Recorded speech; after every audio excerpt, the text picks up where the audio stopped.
Nasib tragis Irma Bule, pedangdut asal Karawang yang meninggal setelah digigit ular king cobra di atas panggung masih menyisakan kisah pilu. Tidak hanya karena ular yang diajak ikut atraksi dan menari bersama justru mengakhiri hidupnya, tapi juga terkait penanganan pasca Irma digigit ular di bagian pahanya. Seperti diketahui, Irma Bule tak langsung mendapat penanganan medis setelah digigit ular king cobra yang terkenal beracun dan mematikan. Barulah setelah dirinya mengalami kejang dan jatuh pingsan, Irma dilarikan ke rumah sakit. Tapi usaha ini dianggap sudah terlambat lantaran racun ular king cobra telah menyebar hingga ke jantungnya.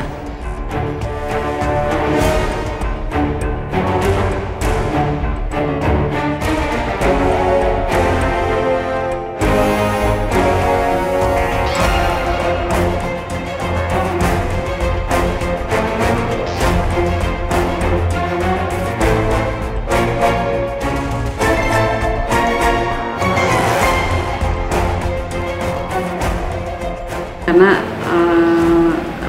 masuk dalam kondisi setelah sekitar 1 jam digigit ular, sudah dalam kondisi pingsan.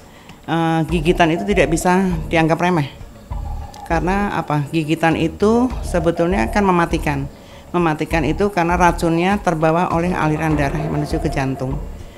Akhirnya kita juga harus melihat dan harus sadar bahwa gigitan itu letaknya ada di mana. Kalau letaknya di bagian-bagian yang bisa dibuat pengikatan supaya aliran darahnya lebih ringan, itu harus segera diikat dulu, harus berhenti segala kegiatannya.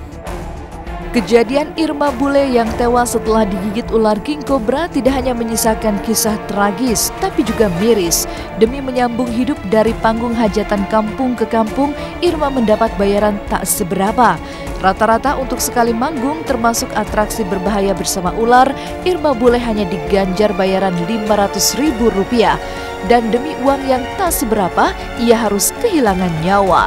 Apalagi ketika Irma pergi meninggalkan 3 orang anak yang masih kecil-kecil. Dia nyanyi dari masih gadis, terus sampai sekarang dia SMA. Dia punya anak 3 yang paling gede, kelas 2.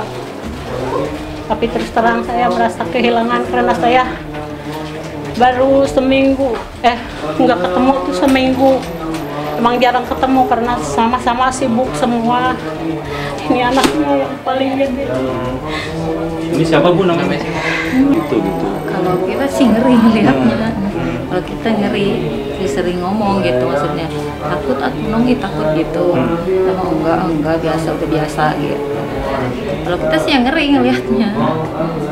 Nah, memang kalau boleh tahu bayaran nyanyinya Teh Irma sendiri berapa sih sampai? Itu mungkin privasinya dia, nggak tahu. Kita kan bayaran kayak gitu kan privasi karena kerjaan mungkin. Tuntut kerjaan mungkin dia suka juga sih. Dia nggak penakut gitu, berani. Lantas, apa kata para pedangdut melihat nasib tragis Irma Bule? Bagaimana Dewi Sanca yang juga kerap bercengkrama dengan ular mengisahkan kejadian ketika dirinya juga pernah digigit king cobra?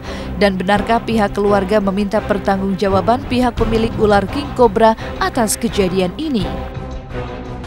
Kok sampai segitunya gitu? Dan saya juga kan pengen menanyakan gimana-gimananya. Tapi ya nggak ada gitu. Apakah nggak ada rasa kemanusiaannya bagaimana gitu. Aku pernah digigit king cobra 2012. Terus aku ke rumah sakit. Itu cuma 25 menit. Udah sejempol kaki. Itu dan darahnya udah beku berwarna biru gitu. Apa ya, serem maksudnya gak usah dengan bau ular gitu, udah nyanyi aja gitu loh. Kenapa harus bau ular? Tapi ya memang kan semua orang punya jalan masing-masing, punya jalur masing-masing. Ya cukup sedih sih, sedih banget gitu sebagai ya kalau entertainment menghibur nggak ada harus pakai ini, nggak ada yang nggak pakai ini. Sebenarnya kalau namanya menghibur mau pakai apa aja bisa gitu. Cuma masalahnya itu yang harus kita lihat, hati-hati nggak gitu. Terus juga keselamatan kita dijaga gitu. Dari nasib tragis Irma Bule, bagaimana pula kelanjutan kasus pedangdut Zaskia Gotik yang tersandung masalah pelecehan lambang negara? Sejak dilaporkan karena ucapannya dianggap melecehkan lambang negara, si pemilik goyang itik ini sudah jarang terlihat di layar televisi. Lalu benarkah Zaskia sepi tawaran pekerjaan sejak dirinya tersandung masalah berat? Lebih enjoy ya. Lebih lega sih. Ya. Cuma di sini Neng pengen istirahat dulu, pengen menenangkan diri dulu, fokus dulu. Neng mau membenahi diri dulu untuk jadi lebih baik. Jadi nggak ada itu istilahnya Neng dipecat, sudah banyak yang support, sudah banyak yang dukung, sudah banyak yang memahami. Lembaga-lembaga negara juga sudah memberikan komentar-komentar untuk dukungan kan. Kejadian ini hikmahnya ya banyak banget ya, luar biasa, pembelajaran yang sangat berharga gitu ya. Jadi ini pendewasaan juga buat Neng. Setelah sejumlah saksi termasuk Zaskia sendiri, polisi kini tengah mendalami keterangan dari saksi ahli.